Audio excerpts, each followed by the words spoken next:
Hello everyone. ఈరోజు అందరూ interesting అడుగుతున్న topic human meta pneumo virus, HMPV virus అంటే ఏంటో తెలుసుకుందాము.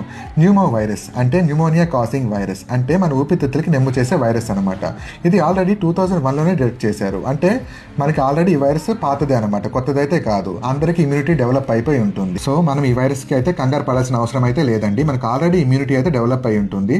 సో ఎవరెవరు భయపడాలి అంటే చిన్నపిల్లలు, లేదంటే పెద్దవాళ్ళు, లేదంటే దీర్ఘకాలిక వ్యాధులు, క్యాన్సర్ వ్యాధులు కానీ, షుగర్ కానీ, బీపీలు కానీ ఇవి ఉన్న వాళ్ళు కొంచెం జాగ్రత్తగా ఉంటే మంచిది. సో దీని గురించి మనం తెలుసుకుందాము. ఇది ఎలా వస్తుంది అంటే డ్రాప్లెట్ స్ప్రెడ్, అంటే మనం దగ్గినప్పుడు కానీ, తుమ్మినప్పుడు కానీ, ఎక్కువసేపు మాట్లాడుతున్నప్పుడు, ఇన్ఫెక్ట్ అయిన పర్సన్స్ దగ్గర ఉన్నప్పుడు కానీ వస్తూ ఉంటుంది. రెండో మార్గం వచ్చేసి కాంటాక్ట్ స్ప్రెడ్, అంటే మనం దగ్గినా తుమ్మినా ఏదైనా వస్తువుని పట్టుకొని అది నోటి దగ్గర కానీ, ముక్కు దగ్గర కానీ పట్టుకున్నప్పుడు ఆ వైరస్ అనేది స్ప్రెడ్ అవుతుంది. దీనికి ఇంక్యుబేషన్ పీరియడ్ వచ్చేసి 3 to 6 days అనమాట. ఇంక్యుబేషన్ పీరియడ్ అంటే మనం ఇన్ఫెక్ట్ అయిన దగ్గర నుంచి డిసీజ్ వచ్చే టైం అనమాట. అంటే ఒక వ్యక్తి మనమే దగ్గినప్పుడు మనకి డిసీజ్ రావడానికి కనీసం 3 నుంచి 6 రోజులు పడుతుంటుంది. దాన్ని ఇంక్యుబేషన్ పీరియడ్ అంటారు. ఇంక్యుబేషన్ పీరియడ్ అంటే ఎవరికైనా సరే జలుబు దగ్గు ఉంటే వాళ్ళకి కంపల్సరీ దూరంగా ఉండండి. సోషల్ డిస్టెన్స్ కంపల్సరీ మెయింటైన్ చేస్తూ ఉండాలి.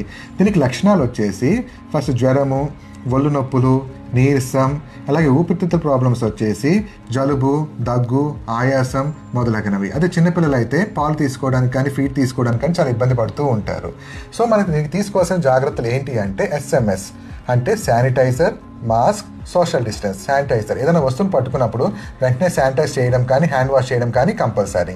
అండ్ మాస్క్ ధరించడం, ఏమైనా దగ్గుతున్నప్పుడు కానీ, మనకి ఏదైనా ఇన్ఫెక్షన్స్ ఉన్నప్పుడైనా సరే మాస్క్ ధరించడం compulsory. And social distance minimum person to person 6 feet maintain చేస్తే మనకు మంచిది అనమాట.